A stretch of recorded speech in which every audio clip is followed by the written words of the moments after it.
Okay, now it's online. Dr. Longla, Ashton Yeah. is in the waiting room. What's that? Huh? Ashton is in the waiting room to get into Oh, the Zoom. thank you. I can see somebody else that actually.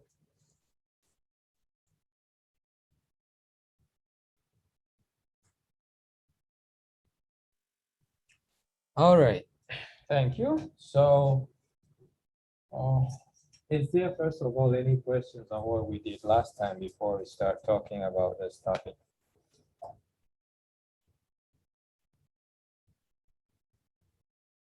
So what is going on today is continuing talking about the test, about testing hypothesis, but today only about the various kinds of situations in which we use the chi-square test. Okay? So that's technically what we do today. So we're going to start by the beginning. If we assume that you have a random variable that follows the binomial distribution with n and p as parameters, then that means that the x1 that you have there is a sum of y1 up to yn, where y1 up to yn are IID Bernoulli 1, p, which means independent and identically distributed random variables from the Bernoulli distribution with parameter p.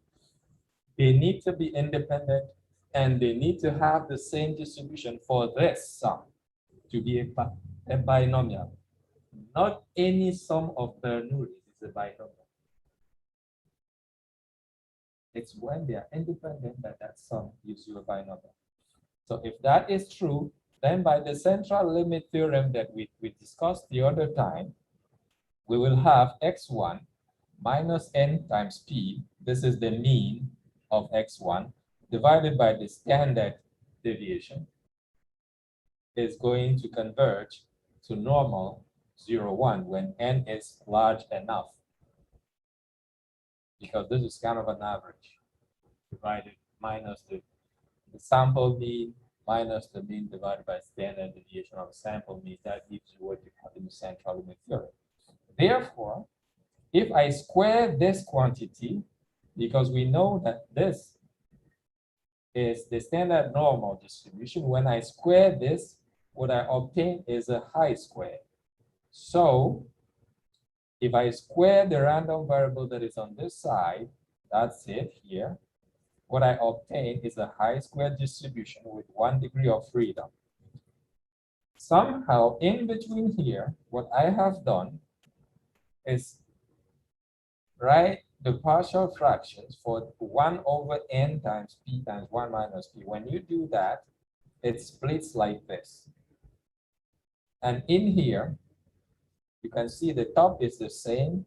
So I just do the partial fractions for n times p times 1 minus p, I get this. Why do I need this form?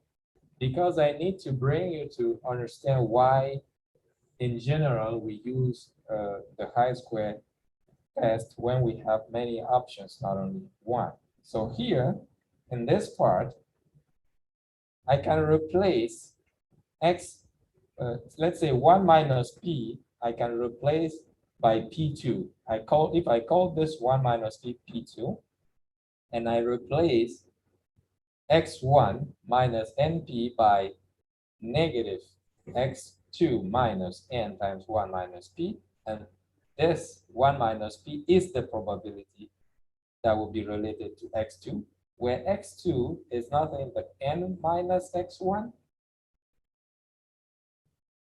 Then this quantity squared is nothing but x2 minus n times 1 minus p squared. Because I call this 1 minus p p2, it gets me to this formula. So it's x1 minus np1 over np1, because I call pp1, plus x2 minus np2 squared over np2.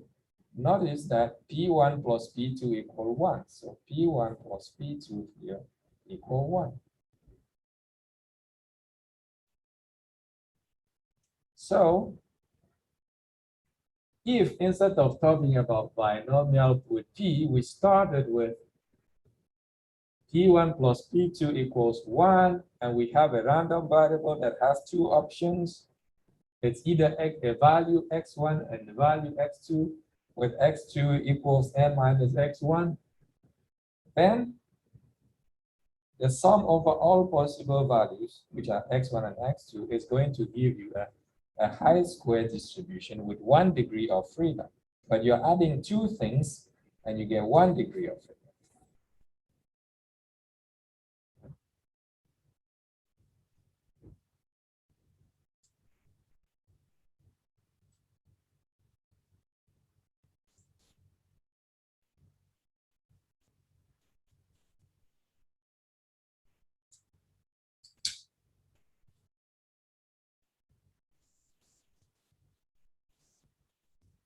So this is kind of a background of to what we are going to do today, why what we are doing is okay.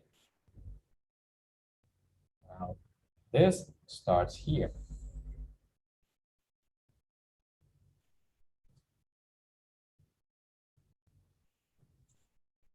So now if you are assuming that we have the random variables x1, x2 up to xk minus 1, which have a multinomial distribution with parameters n, p1, p2, all the way up to pk minus 1. If we assume that xk is n minus the rest, as in the previous case, that was x2 equal n minus x1, right? And we put pk equal 1 minus the sum of the others. In the previous one, it was p2 equal 1 minus p1. Does that make sense? If we do this, and we define this sum over xi minus n times pi, where pi is the probability that is related to xi, squared divided by n times pi. When n is large enough with npi, in practice, people assume this to be larger than 5, you will have approximately a high square distribution with k minus 1 degree of freedom. As for the first case, you had 2 and degree of freedom was 1. So in this case, you would have k minus 1 degrees of freedom.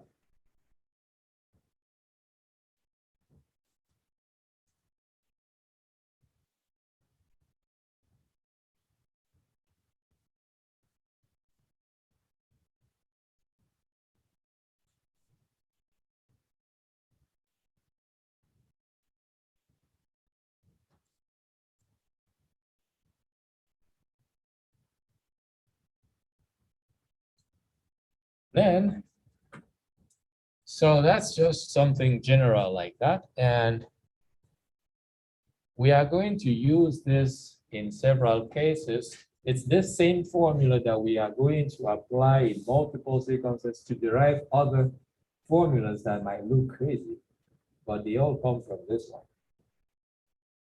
Okay? The case number 1 is you have your sample space omega that splits into disjoint events. Remember when we were doing the law of total probability and saying, you write your sample space as a union of disjoint events. So here, the same thing going on. If my sample space splits into a union of k disjoint events with probability of ai for each of them equal pi, then I might be interested in testing the hypothesis that each of those probabilities is equal to a given number. So this is P1 equals P10, 10 meaning a concrete value. P2 equal P20, P20 being a concrete number given. So all the numbers that are on the right are given numbers, like P1 equals 0.5, P2 equals 0.3, P3 equals 0.02, and so on, right? So I might be interested in testing that hypothesis. Why? Because maybe from the historical experiments, you're thinking that those probabilities must be equal to those numbers. And you might be interested in your own experiment that you're going to run, what those probabilities are exactly equal to, and you want to test the hypothesis based on your own data. So if I want to do that, then what do? This here tells me that if I split like that, then the random variables that will be defined as the indicator functions of those events, 1 through all the way through k, will form a multinomial variable.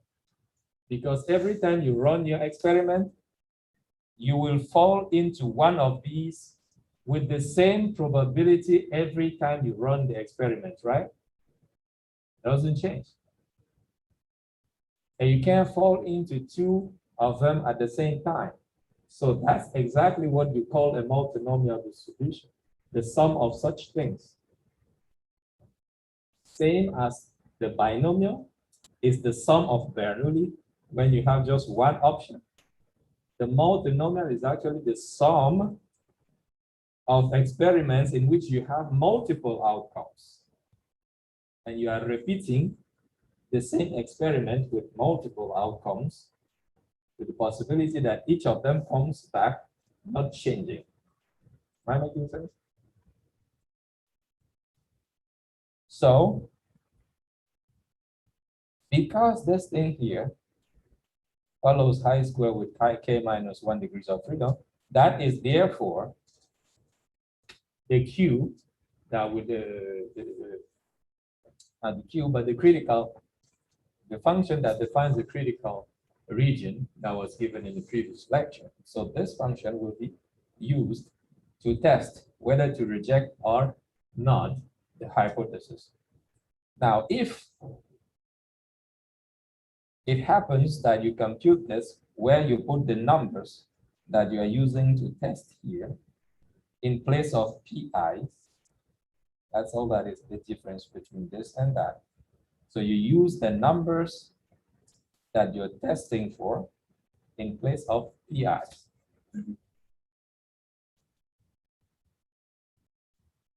And then you compute this statistic. This will be the test statistic. When you compute that and you find a large number, then you think you will reject H naught. Because if H naught was to be true, then this quantity Xi would be close to the mean, right? For a large sample. So the number would be small. That's why you will reject for this. And then alpha here, this is the alpha, which is your level of significance that you can afford. So alpha, if it's given 0.05, then you know what high square 0.05 is. The degree of freedom is k minus 1.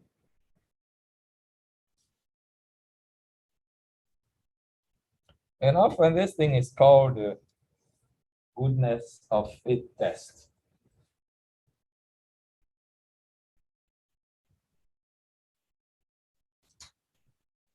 An example of how to do this. Let's say you are repeating an experiment. You repeat, and then somebody else does the same experiment. A third person does the same experiment. And you want to figure if the probabilities don't change from one experiment to from one person that runs the experiment to another. If the probability of falling into each of the categories really doesn't matter, then you would think that you will end up with the same probabilities, right? So it's actually saying, okay, I split, and I'm going to try to see if these things, if the probabilities don't change, and then I put the test on, and then I run, and I compute this to see if I'm going to not fall too far from technically zero. Because the best case scenario is 0, that you have perfect probabilities that you get it. That's why you are rejecting for the large values, because the perfect case is that you get 0.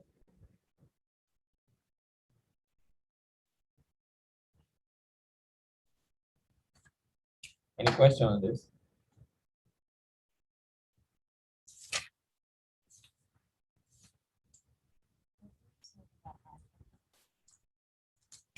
The size, the level of significance.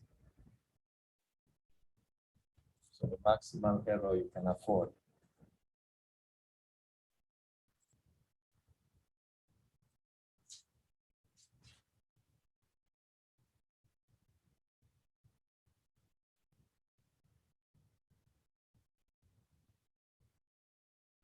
So let's, if this sounds crazy, let's try one example.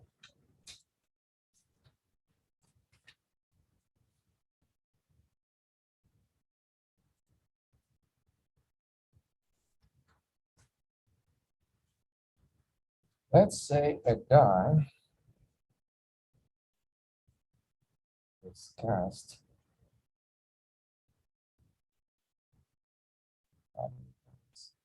120.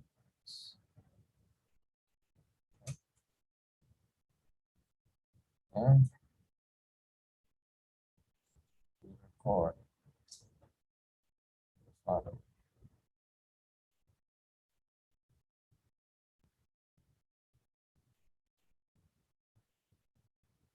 Starts up.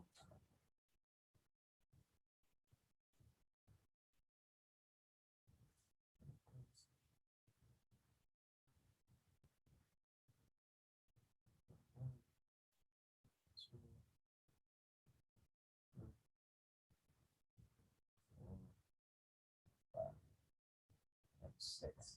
So these are the possible numbers that you can have when you cast a die.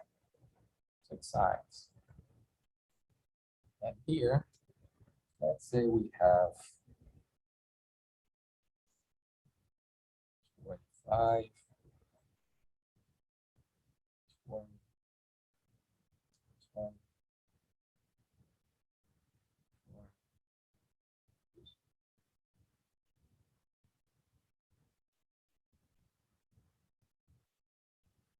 18, 17.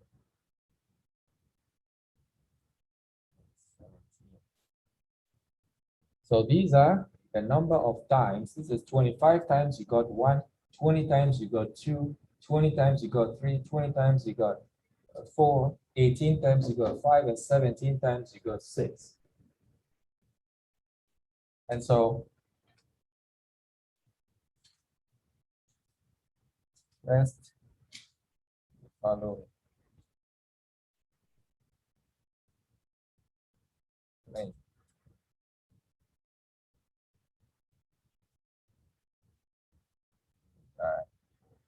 It's fair.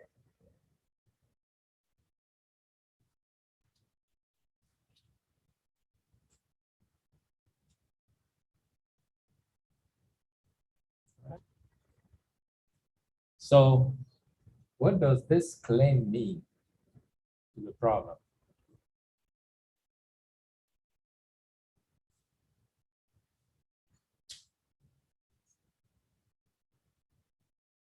I'm waiting for your suggestions.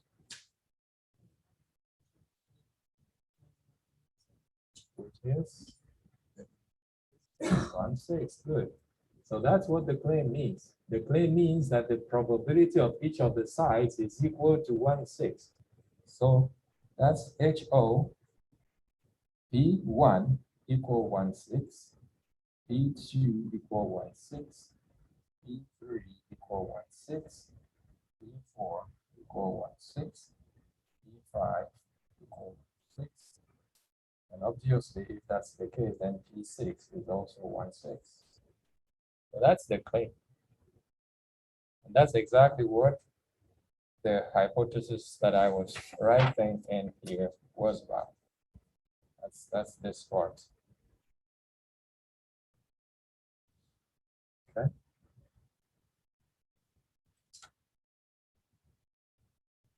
N versus HA.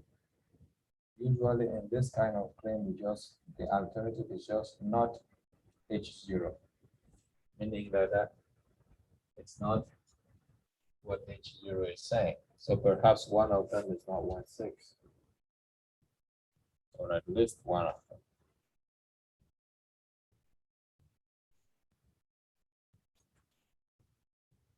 So you could say, okay, how many sides do I have? 6, so that's K equal 6. So K minus 1 is 5. So you would have Q5 equals sum I from 1 to what? 6, yeah, of xi minus n e I0 squared over n e I0, which means the xi's are the numbers that are the frequencies that are given in the table. So x1 is the number that fall under 1, so that's 25. Minus n, what is n in this problem?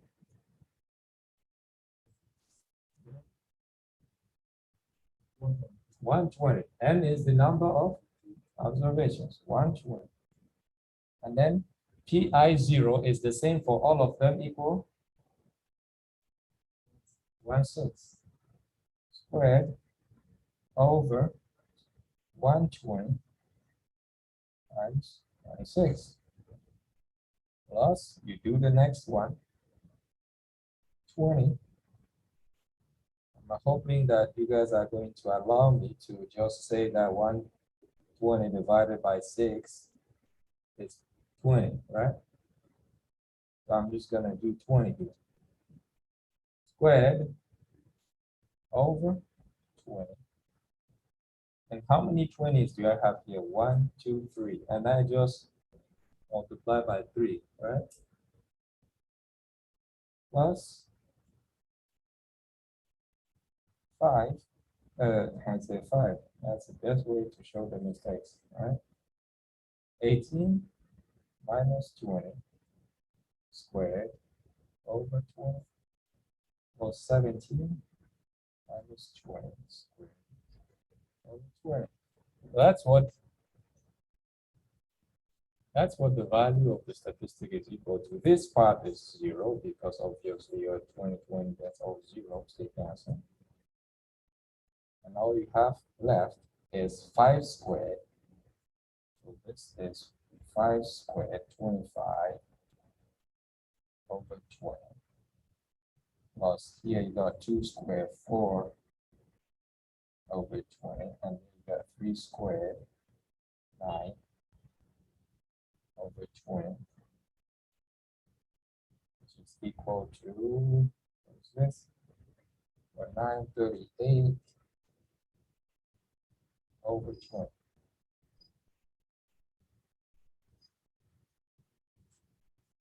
And now you go to the high square table. 19, which is 1.9. So we computed and we got Q5 equal 1.9. Now you go to your high square table. You look for the value corresponding to alpha equal 0.05. So I squared with how many degrees of freedom? Which means 5. And you're looking for the alpha that is for 105, so that's 0.95. So you're looking for the value of I squared for 0.95. Go to your chi-square table and you look for the value that corresponds to the probability 0.95. So here we are using alpha equal 0.05. in your high square table, what's the value that corresponds to probability 0.95? Huh? That's for degree of freedom 5. Yep, 11.07. So this is the high square value that you get. And the rule says reject HO if Q5 is larger than I square 5.95. Is this the case? Is this the case in this problem? This is the rule. Reject HO if Q5 is larger than that. We got Q5 and we got the high square value.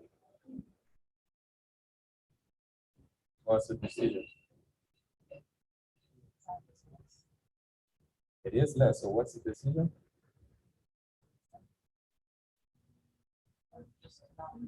We can. What's that?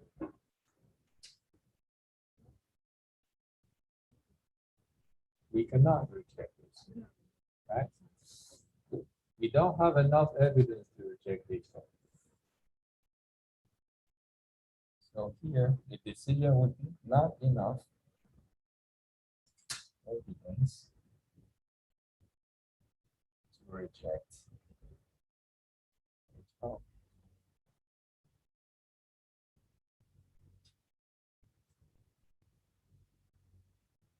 Now, does that thing make sense?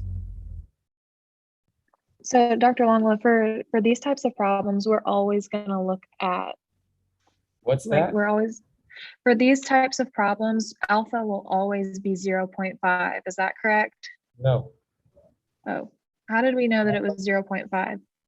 The problem will tell you what alpha to use. So you just told us that for this problem? Yeah, I said we are using. Oh, okay. Thanks.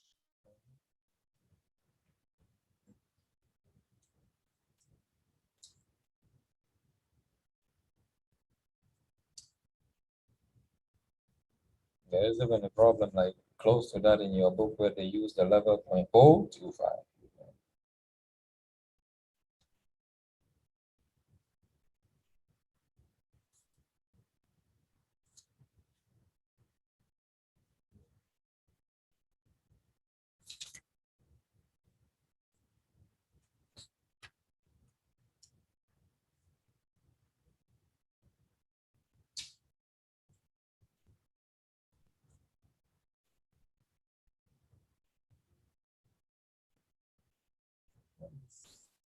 All right.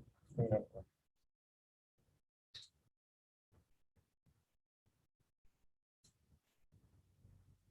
me this value.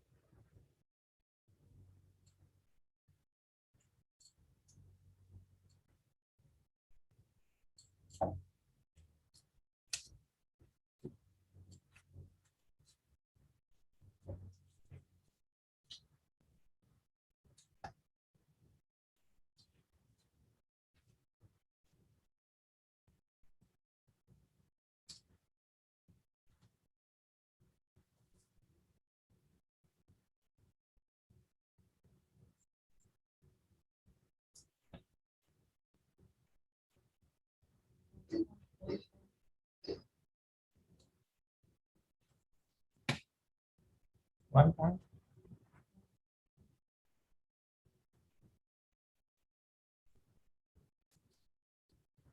So the reason why I'm putting this here is to say, be careful. Because sometimes you might mistakenly think that this is what you need to use because it's saying alpha equals 0.05, and then when you're doing the Z table, you put Z alpha, and then you're looking for that small number up there, right? You do that here, you get it wrong. Notice the difference between this and what we used to do for the Z table. Okay. Just bringing your attention to that. All right, so next.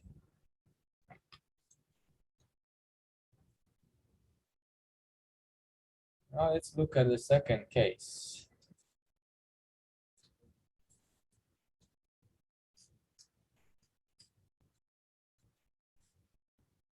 Here, as you consider, we have two multinomial distributions, x1 and x2.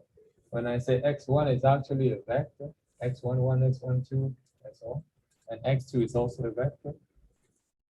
With parameters n1, p11, p21, all the way up to pk1, and n2, p12, p22, all the way up to pk2, respectively.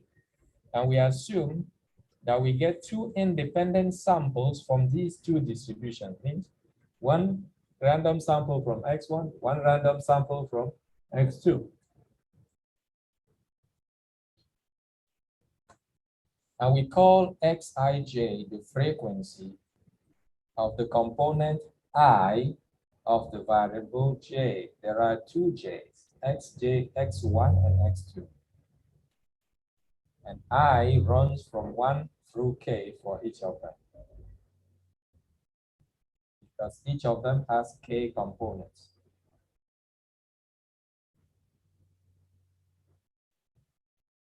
And so we record the frequency of each of the levels of each of the variables. That means what? If you could think of it that way, it could represent the levels of two different variables, saying x1 has k level and x2 has k levels as well. Then we do the same thing that we did in the previous problem. Adding, this is what we were doing. Adding all the high square things that come from this formula. We add them all. Here, when we add them all, we have to add them through k for I and through j through 2 for j. That's why you have a double sum here. And it's exactly that same formula that you're writing down. Frequency minus the number times the probability of that frequency divided by the number times the probability of that frequency. It's that exact formula that is represented here. And the difference here is you will count the degrees of freedom that you have. Turns out in this one, you have 2 and then k, and they are independent. So each of them, if you take just j equal 1, you get high square k minus 1, right? Then you take j equal 2, you also get high square k minus 1, and they are independent. The sum of two independent high squares is a high square with degree of freedom equal to the sum of the degrees of freedom. So k minus 1 plus k minus 1 gives you 2k minus 2. That's why the degree of freedom here is 2k minus 2, because you're adding two independent high square k minus 1.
Now,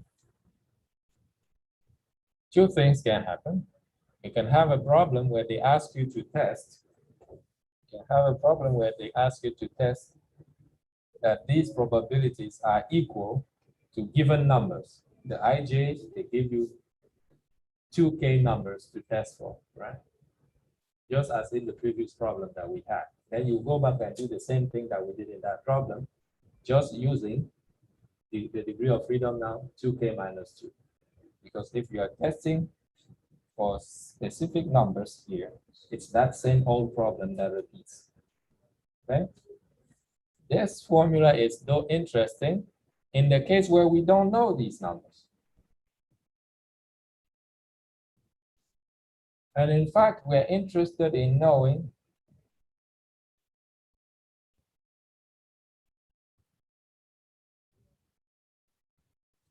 in testing that they are equal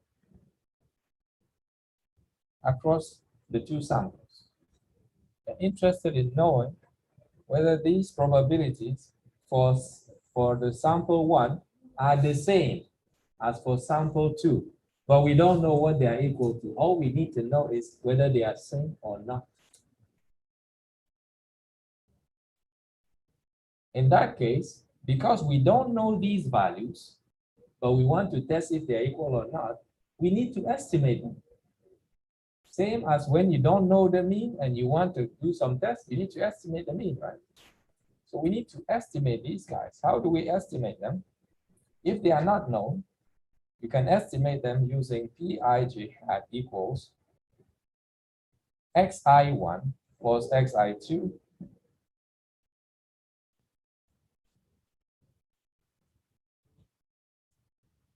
over n1 plus n2.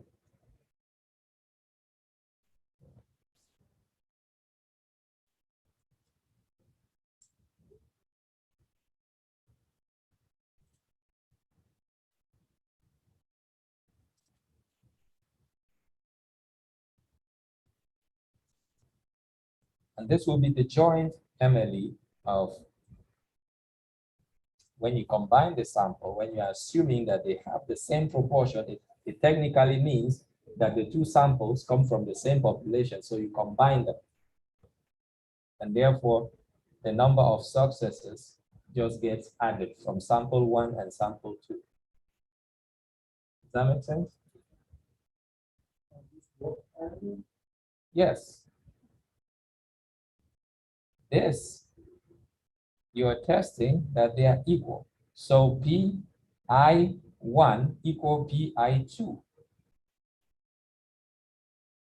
Right? So you pull this as we did the pool sample variance, you put everything together and you estimate the proportions because you're assuming they're equal. And when you do that, all you have to do now is to add the number of successes for each of them in each of the samples, right? In sample 1 for I, you have xi1. In sample 2, you have xi2, which is the number of observations that fell under I. From the first experiment, the number that fell under I for the second, divided by the total number of observations. That's what the MLE we found last time was, right? So when you just put them together, in the end, it's just one. It's one family that you have, one random variable that you have, and you're looking for the MLE of that, which is what we derived already as being x bar, which is number x divided by n, multinomial distribution or binomial, same. And so for each of them that you're estimating, in general, we explain you are losing 1 degree of freedom. And you are estimating k minus 1 of them, because when you estimate k minus 1 of them, the last one is automatically obtained from the previous k minus 1. So you can't say you're estimating k things. You're estimating actually k minus 1 things, and the last one is just 1 minus what you already estimated. So you are losing k minus 1 degrees of freedom, and therefore the statistic that you will obtain at the end will have degree of freedom 2k minus 2 minus k minus 1, which will return to k minus 1 degrees of freedom. And therefore, you will take that back. You will take those estimators back into the formula that you have here. And this is what you will obtain. Looks crazy, but it is just that first initial formula that you started with, and then you are replacing the Pij hat by the estimator that you have. And then, as I explained, you would have a high square with k minus 1 degrees of freedom to use for test of the hypothesis. That's what we will use for the test of the hypothesis, that the proportions that fall under each of the levels are equal from one sample to another. You don't know their values, but you are testing that the two are equal. Probability of P1 from the first sample equals P1 from the second sample. P2 from the first sample equals P2 from the second. P3 from the first equals P3 from the second, and so on. All of them at the same time. And again, the rule will be the same here. Reject if Q is larger than the high square value, the cutoff point that you have. Questions?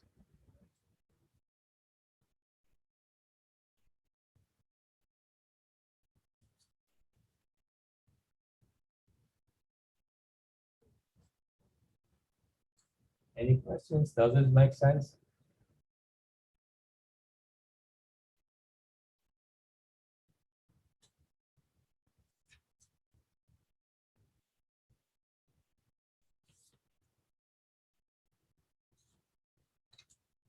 Let's say we take the same problem that we just solved and we create the second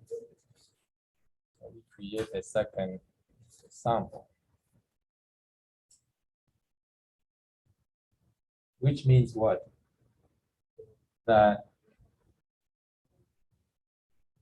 let's say I was playing with Jacob, we were playing with casting a die, and I cast the die 120 times, and Jacob cast the die 120 times, and you want to know if he is as lucky as I am.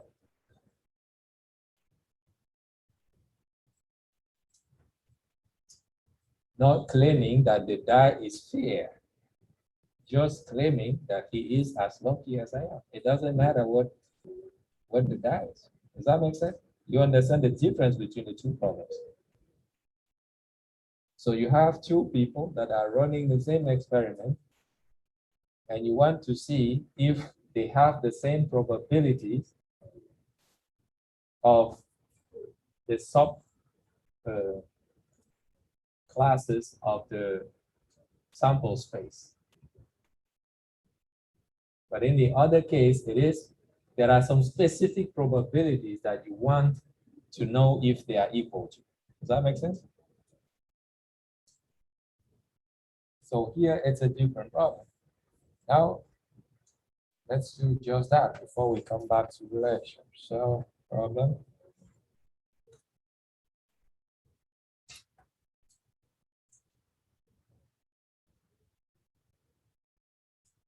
Let's say,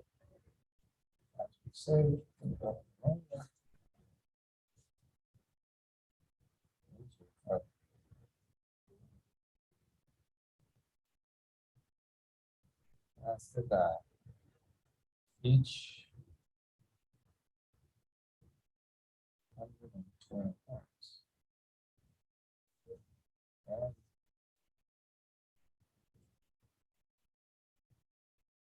the outcomes are equal.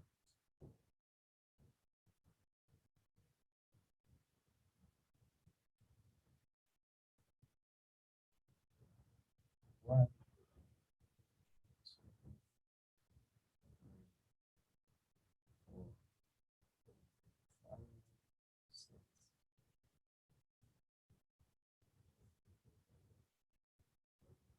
And this time, the outcome.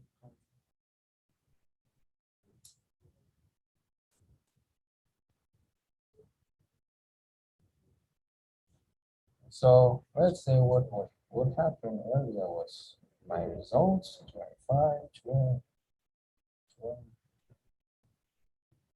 12, 18, 18, 17. And here, 20, 25, 18, 20, 17, and 20.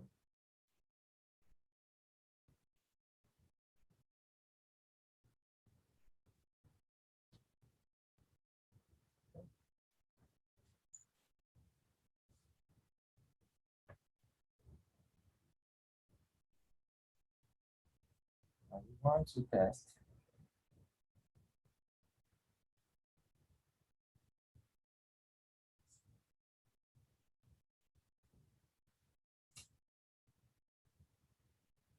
hypothesis. It's not B11 equals B12 B61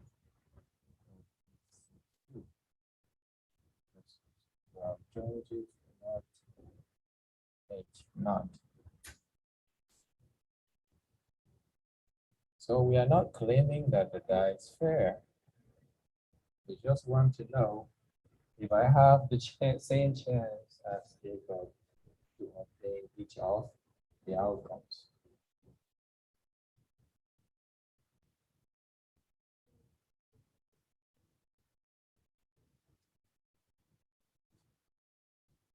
So in this problem, you can't use 1/6 because nowhere in the problem it says that the die is fair. Use 1/6. All you know is that you want to test these things. It's the same die that they use. That's all. So perhaps the probabilities of the size are same. That's what you want to test. So in this case, what we just wrote here says, what we just wrote here says that you need to estimate, get this formula. You need to get this formula, estimate the probabilities, and replace in the formula like this. And you are going to use that I squared k minus 1. So we are going to say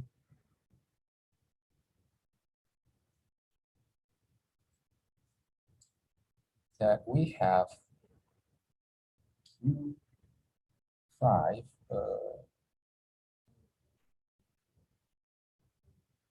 equal sum, so from 1 to 2, sum I from 1 through 6 of xij minus j times xi1 plus xi2 divided by n1 plus n2 squared. Divide all this by j is xi1 plus xi2 over n1 plus n2, and this is going to approximately have a I squared 5.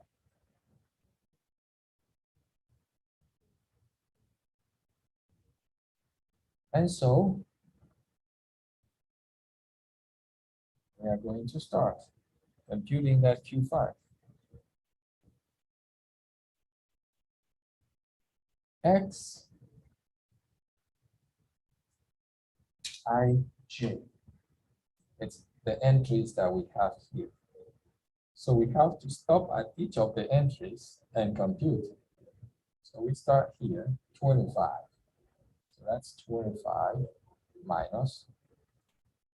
You see the I remains same, right? So 1, I'm going to take 25 plus 20. That's what it says. From the first guy, then from the second guy. 25 plus 20, that's 45. And j What is NJ?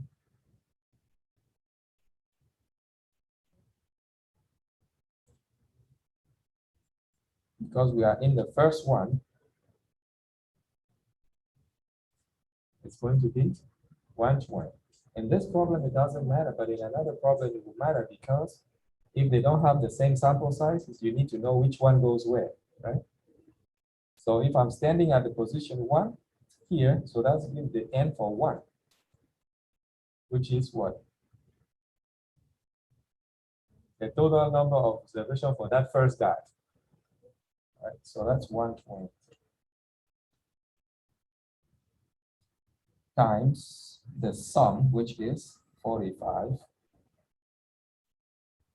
divided by the sum of the two numbers, 120 plus 120, 240,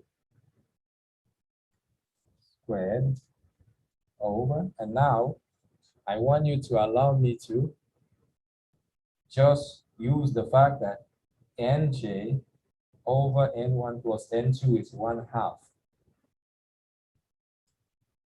So that's 120 over 240. So it's 1/2. So this is just going to be 45 divided by 2, right? Plus, you go to the second one, just go to that 20 guy. That'd be 20 minus the sum of the two is 45 halves squared over 45 halves. Plus, you go to the third one. Now you go to the second column for 2. You take the first guy is 20 minus the sum of the two here, also 45.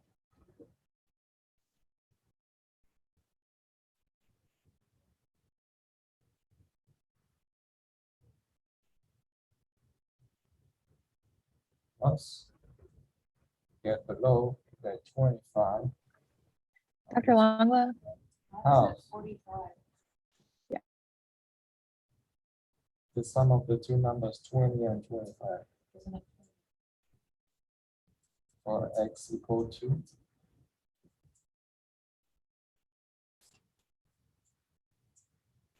this is x equal to.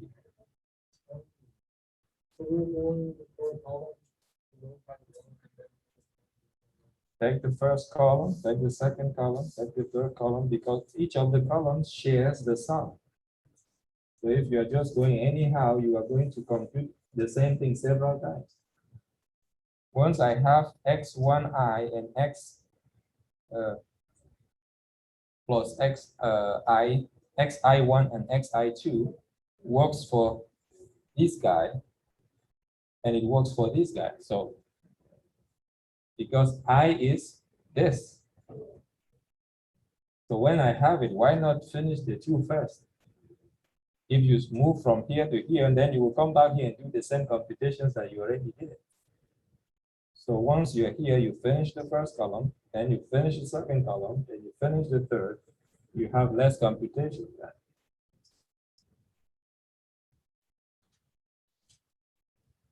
And so this is also over 45 halves, and then plus, then now you're moving to the third column, and that's where the difference is different. So here, in the third column, the sum is 38. So, and you start still by the first guy, which is 20, minus, and then the sum is 38. So that's 38 halves squared over 38 halves plus, and now you change the number that you're using. That's 18 now. And then the mean is still the same.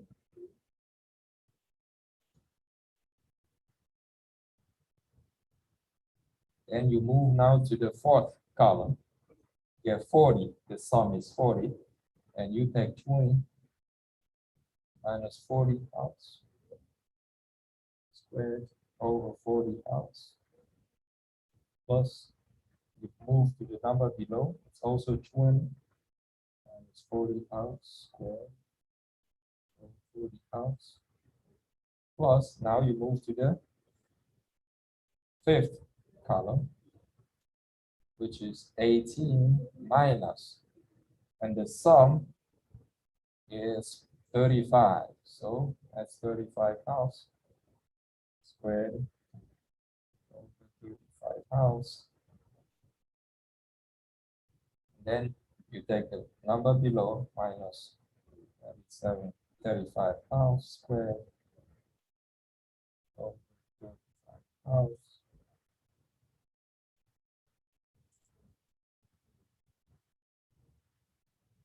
Then you take the sixth, the sum is 37. So that is 17 minus 37 house squared over 37 house.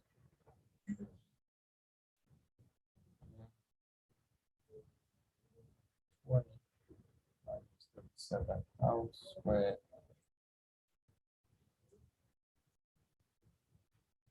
over 37 house. And then you compute this, and then your rule will be reject HO if Q5 is not larger than I squared 5 degrees of freedom. 5. I'm assuming always 0.95 is not given otherwise. All right. So you go get that in your Z table. So sorry, in your chi-square table, you compute this number, you compare with it. Any question? So that's what this second case looks like.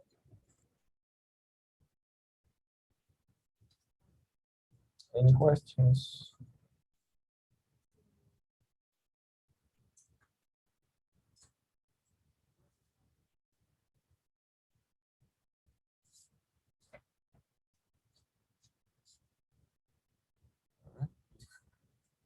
See you later.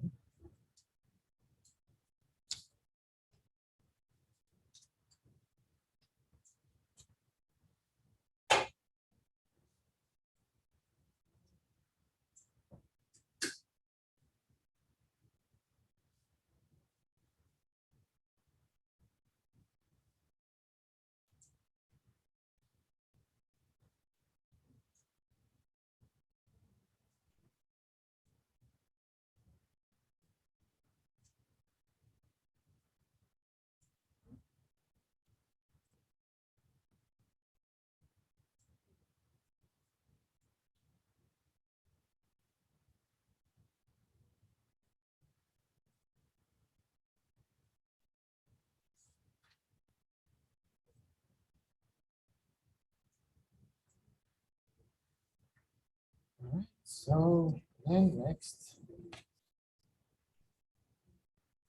there's a third case of this thing. This is about the contingency tables. If you assume that you're concerned by two attributes that you can measure in an experiment, A and B, and you know A has little a levels and B has little b levels.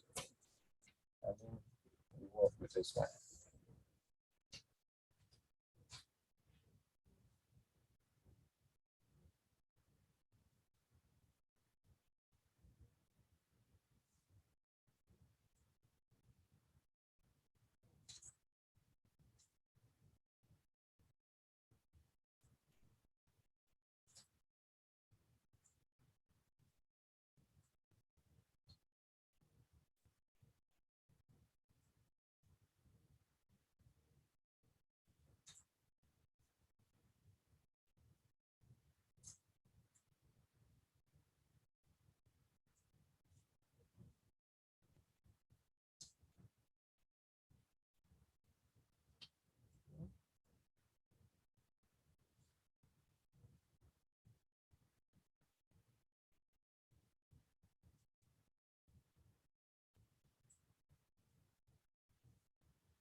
So it's saying the attribute B splits also into disjoint events B1, B2 up to Bn. And we let Pij, the same Pij from the previous problem, now we define it as the probability of Ai and Bj. For I equals 1 through A, J equals 1 through B. The experiment is repeated n independent times, and the frequencies Xij's are recorded. In this case, we have K equals AB, different values of Xij. And that means also AB values of Pij. So we can construct a high square by the same principles as before, by adding Xij minus n Pij squared over n times Pij, and adding over all possibilities, that is 1 through A, 1 through B. When you do that, you see you have K equals A times B, different things in that sum. And according to the rule, you remove 1 degree of freedom, so that will follow in the limit a high square distribution with degree of freedom AB minus 1, because K is AB. Oh, that's the theory, right? Now, if you want to use this to answer a question, thing is, what kind of question can you answer using this high square distribution? And the answer follows.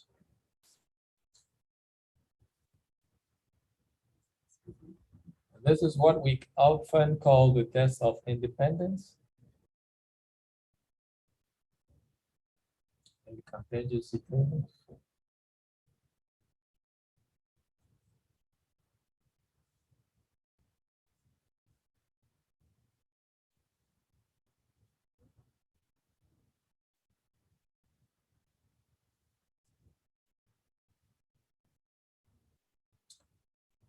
In this case, we might be interested in knowing whether the two attributes that we were measuring during the experiments are independent or not. Okay, so that's the main question. And you remember from the first parts of this part, two random variables are independent if the probability of, if their joint probability of having certain values is equal to the product of those probabilities or any event, right? In this case, that's why here we will call this often the test of independence, because we want to test whether probability of AI and Bj is equal to probability of AI times probability of Bj for all Ij versus the alternative key that is no, it is not equal like that. Technically here, these are A times B equalities that you're checking at the same time. You're checking all these equalities at the same time. I equals 1 through A, J equals 1 through B. And now, if you want to check this and you want to use this high square distribution, you would think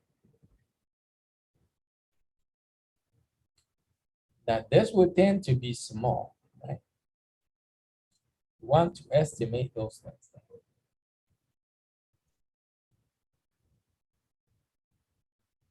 The estimate here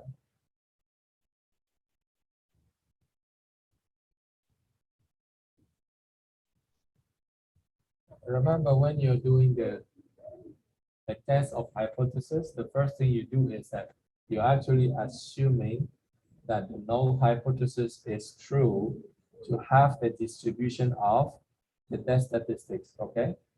That's what you do. So here, when you assume that the null hypothesis is true, that means the probability of AI and AJ is equal to PI times PJ.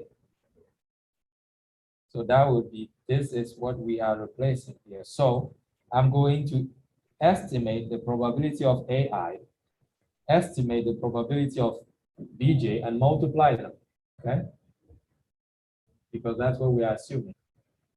So, and that is obtained as, we call this a PI dot, meaning add everything over J to obtain how many observations fell under I. Divide by N. It's the same concept as what we just did in the previous problem. Add everything that falls under I, divide by the total number of observations. Then you estimate P of Bj by adding everything that falls under J. But remember that J is the second subscript, right? So you're adding everything with respect to I to assign to J. That is why we say dot J, meaning that we have canceled the effect of I by adding over I dot, meaning we have canceled the effect of J by adding over J. Am I making sense? So we get these two estimates and we replace them and we substitute in this formula. Because we want Pij equals Pi times Pj. That's what the null hypothesis says. So we go replace them in there. And that's why when you replace them in that formula, you obtain this commonly known test statistic for the contingency table. People just tell you, add the column, add the rows, multiply them, divide by the total number of observations, right? Not knowing where it comes from. It's actually still that very first formula we had at the beginning of this lecture that keeps developing depending on the case. And there might be many other cases, who knows, right? So you need to understand the concept and know how to use this in case somehow you figure that in a problem you're solving, you got onto something that you can solve using the chi-square. It can be applied to many things and to many fields. So after that estimation, you plug it in here and you have this. And this other formula I was saying, I think in this country, they do this thing also in high school, right? This kind of high school, where you draw the table, and you put the attribute A there and the attribute B here. And you have the levels. Let me just put a few levels, 3. And then here 2. And here I will say sum. And here I will say sum. So this is A1, 2, 3 level. This is B level 1, 2, 3, A level 1 and 2. Okay? And so this is X1, 1, X1, 2. Remember where my X is? My A is the first I. Okay? And this is X1, 3, X2, 1, X2, 3, X2, 2 here, and X2, 3. And then here you will put X1, 1 plus X2, 1, X1, 2 plus X2, 2, X1, 3 plus X2, 3. And down here you put the sum of all these as well. X1, 1 plus X1, 2 plus X1, 3, X2, 1 plus X2, 2 plus X2, 3, X. And this is the total number of observations, okay? So this would be the sum of the whole iterate. So the total number is here. That's what we call n. So this sum is what you call the n. Everything else, everything in the table is n, and then you put it here. And in high school here, the way they ask you, they show you to do the chi-square test is to each of the position when you get, you put this number minus the number you have here times the number you have here divided by it. Anybody remembers that? I had a few students who told me they had that. So you take this number minus this times that over this squared divided by this times that over this. That's what this formula is saying. So here I'm just showing you graphically how you would do that when you start. So you start x1, 1, so right here, minus this number times that number. So x, how do I call this one? I call x1 dot times x dot 1 over n divided by this. So use those numbers. All the extremes, 1, 2, and the diagonal over the same thing you have here. And then you're adding them through each of them. You move here, you do the same thing. You move here, you do the same thing, and so on. And the rejection rule is the same. Reject the null hypothesis if the high square that you get, and remember, notice the degree of freedom is a minus 1 times b minus 1. And you reject h naught if that high square you get is larger than the cutoff point for the test you're doing. That's it. Any questions? Seems we finished right on time. I'll see you next time.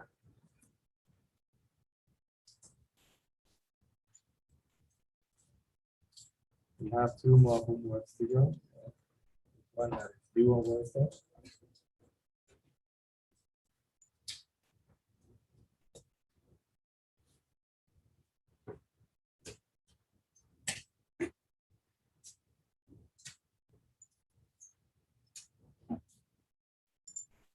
Any question for me?